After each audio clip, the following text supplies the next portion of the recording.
Townspeople, listen up! I'm a fire! What are you doing? Take one of the fire table. Any salesperson wants $2, get me out. Get on the phones! If this year feels heavy to you, you are not alone. Many people seem to keep moving forward, smiling on social media, working, hanging out, practicing their faith, yet inside they think, why am I so exhausted? Why does this feel endless?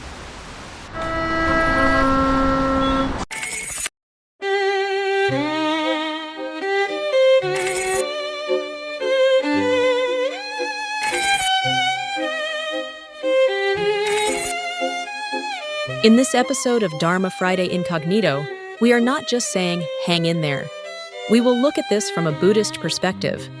Why a single year can feel so heavy, what is actually happening in our inner life, and what we can do so that we enter the next year not only with new resolutions, but with a lighter and more mindful heart.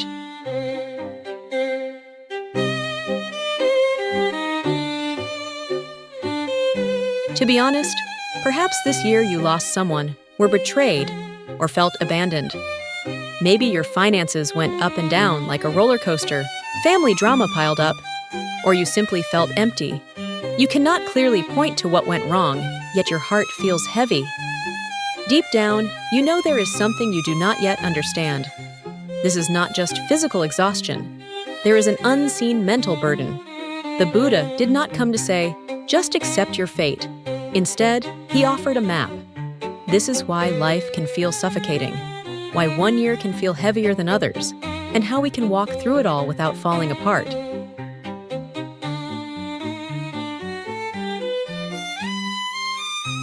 Tonight, we will explore Buddhist explanations that are rarely discussed, not only about past karma, but about how the mind clings, accumulates, and repeats burdens, and how we can slowly learn to put them down.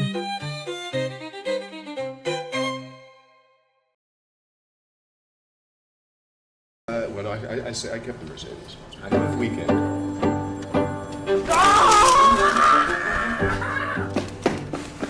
First, let us clarify one thing.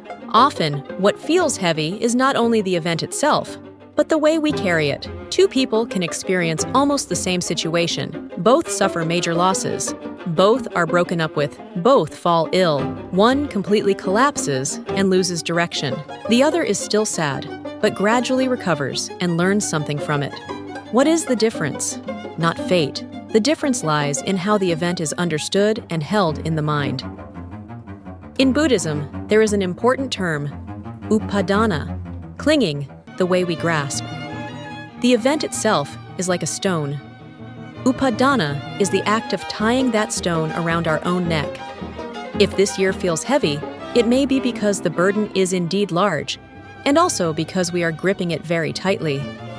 We are not wrong for feeling weighed down, but we are invited to become aware. How am I holding this? Am I embracing it as my identity, or seeing it as an experience that comes and goes?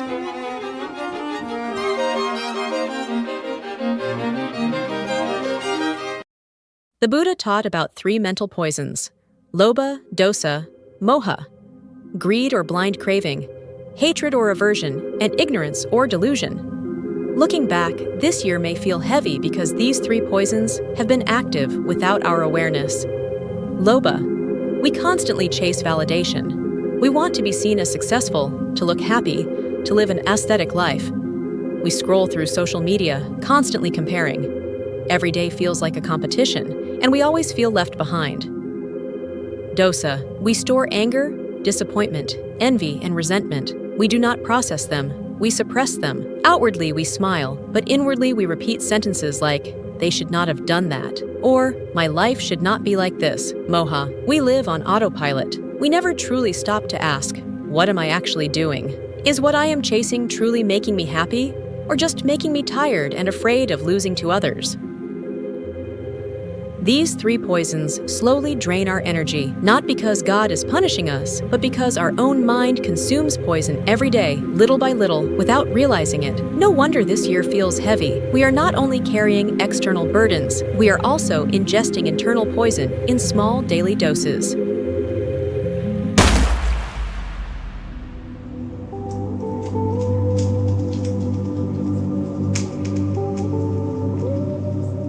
One thing that is rarely discussed is this. The heaviness does not come only from the event itself, but from the story we repeat thousands of times in our mind. The fact, someone said something hurtful once, but in our mind, we replay it dozens or hundreds of times. The fact, our business collapsed at a certain moment. But in our inner world, every day we relive the feeling of failure, fear, and shame.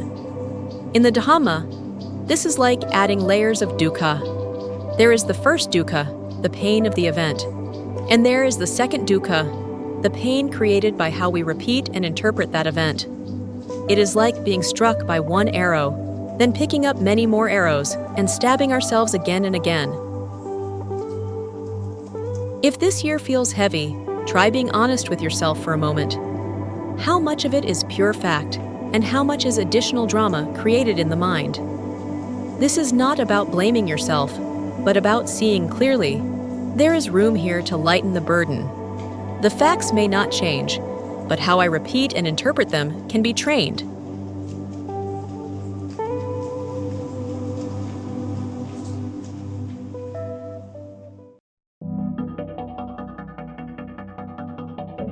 Another powerful Buddhist teaching is anicca, impermanence.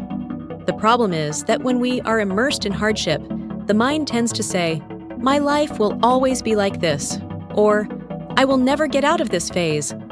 Yet if we look back, there were many things we once thought we could never survive, and here we are, still standing. A year may feel heavy because we forget that this moment is not eternal. This phase is not eternal. And even the darkest emotions do not last forever. This does not mean pretending to be happy. It means remembering. I am allowed to be sad now, to be tired, to rest, but I will not solidify this as my permanent identity. Anicca invites us to create space. This is only one chapter of my life, not the entire story.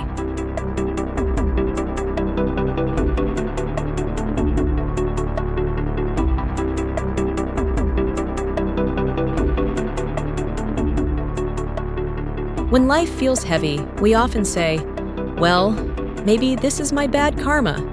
In the Dhamma, karma is not a mysterious punishment. Karma is an ongoing pattern of cause and effect. What is rarely discussed is that much of the karma of this year is not only a distant inheritance from the past, but also the result of small decisions we repeat day after day. How we respond to conflict, how we speak when angry, how we neglect our body, how we betray our own healthy boundaries, how we choose our environment. Each decision is like a drop of water. One drop feels insignificant, but over a year, it can become a flood. So if this year feels heavy, the question is not only, what is my past karma, but also, what patterns have I been maintaining that made this burden thicker? This is uncomfortable news, and also good news. Uncomfortable because it means we play a role, but good because it means we also have room to change direction.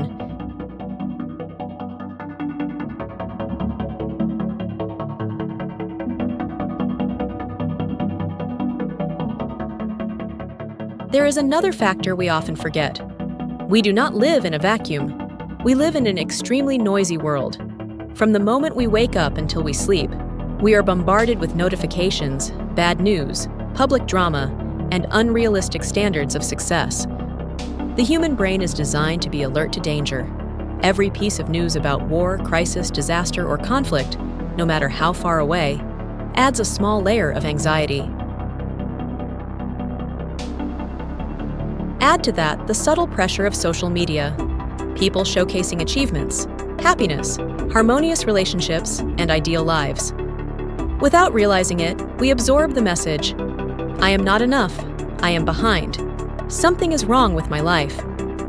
So if this year feels much heavier, it may not be only because of your personal problems, but also because you are carrying a share of collective fatigue.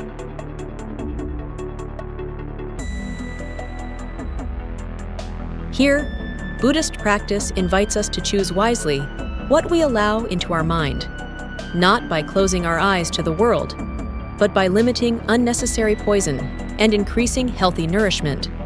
quiet time without gadgets, uplifting content, honest and meaningful conversations, rather than endless, directionless scrolling.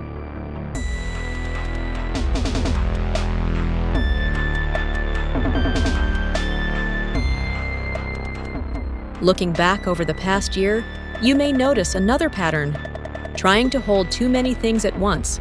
We want to be recognized by everyone, please everyone, succeed in every area, and never appear weak.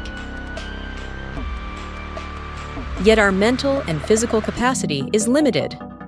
In the Dhamma, letting go is not only about renouncing possessions or status, but also about daring to say, I do not need to carry all of this.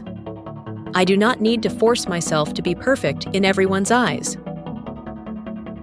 Ask yourself, if you were allowed to carry only 3 truly important things from this year, what would they be? And among all these burdens, which ones could actually be put down? Sometimes a year feels heavy simply because we are carrying too many bags on the journey. Perhaps it is time to learn to walk more lightly, not by running away from responsibility, but by distinguishing between true responsibility and unhealthy expectations.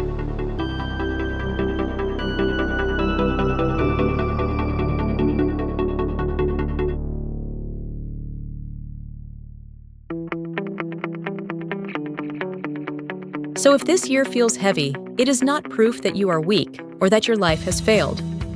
It is a sign that there are burdens you have been carrying alone, poisons you have been unconsciously consuming every day, and patterns running on autopilot. Buddhism invites us to pause, to look at all of this honestly, without self-judgment. The heaviness of this year may not be the end of the story, but the beginning of wisdom. From wounds comes understanding. From falling comes humility. From suffocation arises the intention to live more consciously.